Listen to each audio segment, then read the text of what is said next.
तो हम ये क्यों नहीं कर सकते? हम क्यों, हमारी क्या तकदीर में लिखा है, कि हमारी किस्मत में लिखा है कि हम इसीलिए पैदा हुए कि हम गरीब रहेंगे, बेकारी रहेंगे?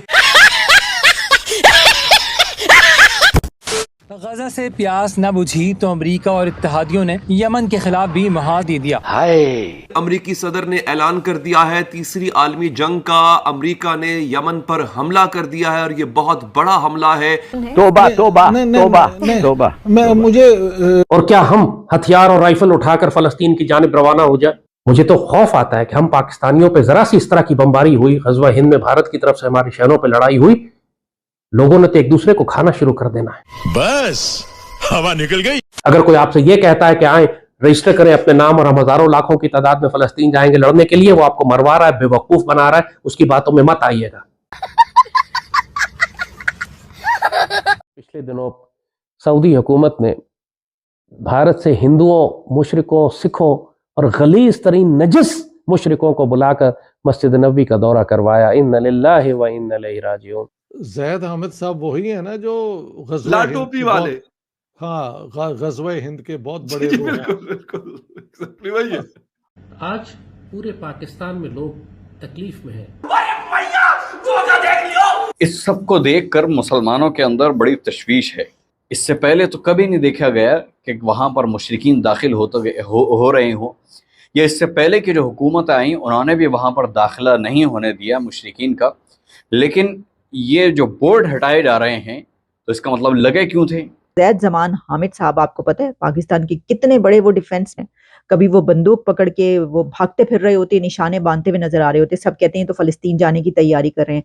कभी फिर लगता है कि तीसरी आलमी जंग जो स्टार्ट होने वाली है इसमें जाने की तैयारी कर रहे हैं।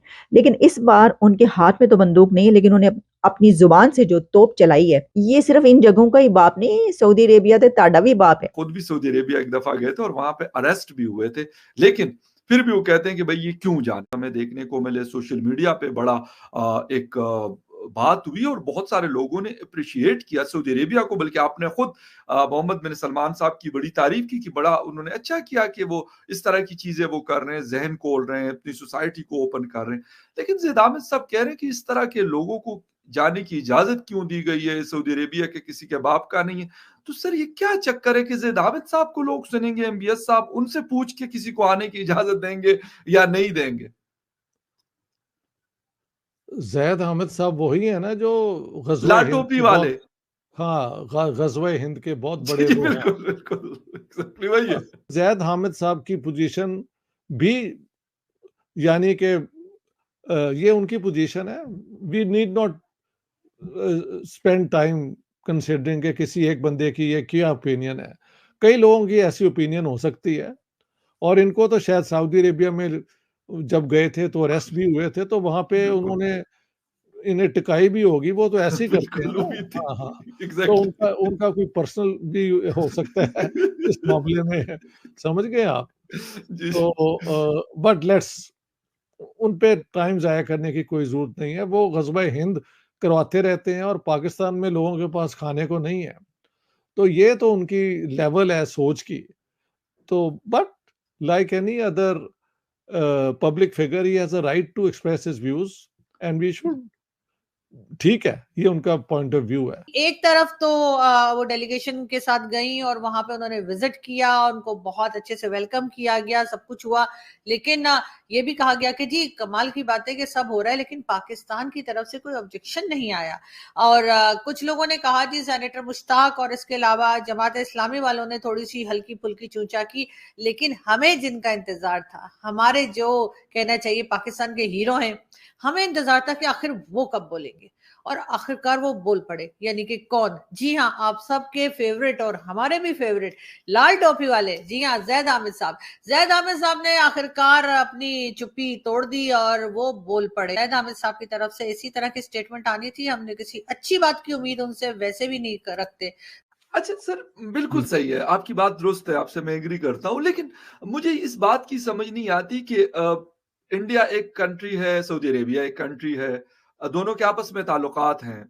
मैं ये नहीं कहता पाकिस्तान के ताल्लुकात नहीं है या बाकी दुनिया के ताल्लुकात उनके साथ नहीं है, लेकिन उन्होंने अपने इंटरेस्ट में चीजों को देख के अपनी फॉरेन पॉलिसी, पहले अमेरिकन सेंट्रिक पॉलिसी किसी जमाने में हुआ करती थी, लेकिन अब चीन के साथ, रशिया के साथ और हिंदुस्तान के साथ, इन 3 लोगों के साथ बहुत क्लोज रिलेशन उन्होंने बनाए हैं।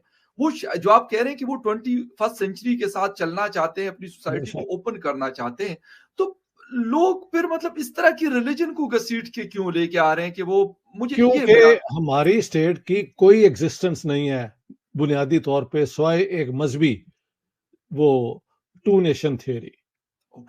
सऊदी अरेबिया तो 2 नेशन थ्योरी की बुनियाद पे तो नहीं ना बना। जी बिल्कुल।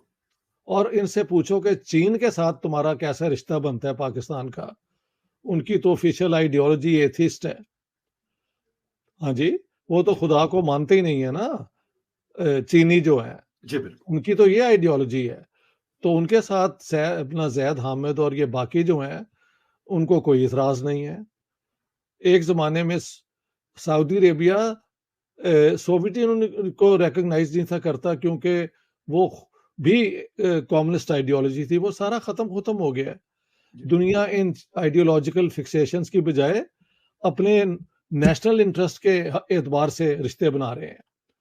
तो इसलिए हमारी सोच जो है वो दकियानूसी है, वो 21वीं सदी की सोच नहीं है, वो आइडियोलॉजी ड्रिवन सोच है, और वो anti India, anti Hindu orientation की बुनियाद पे वो दुनिया को देखते हैं। मगर बाकी दुनिया शायद नहीं, बल्कि यकीनन इस तरीके से नहीं देखती। समझ गए आप? तो ये पाकिस्तान का अलमी है कि हमारे यहाँ तैयारी नहीं है कि आज के दौर के जो तकाजे हैं उसके मुताबिक हम अपनी पॉलिसीज बनाएं। पॉलिसीज हम फिर ऐसी बनाते हैं जो हमारी पूरी आइडियोलॉजी के खिलाफ भी होती हैं। हाँ जी, चीन के साथ जो हमारा रिश्ता है, और ठीक है, स्टेट टू स्टेट रिश्ता है, पाकिस्तान को एक सेंस ऑफ स्टेबिलिटी मिलता होगा, मैं मानता हूँ, लेकिन वो तो एथिस्ट आइडियोलॉजी है।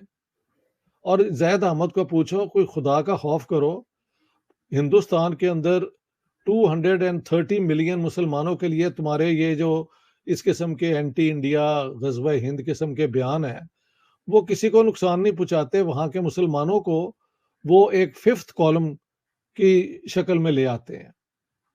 या तो दरवाजे खोलो ना और सारे हिंदुस्तान के मुसलमानों को आने दो, क्योंकि पाकिस्तान तो बना ही इस्लाम और मुसलमानों को बचाने के लिए था, वो भी इन्होंने नहीं करना।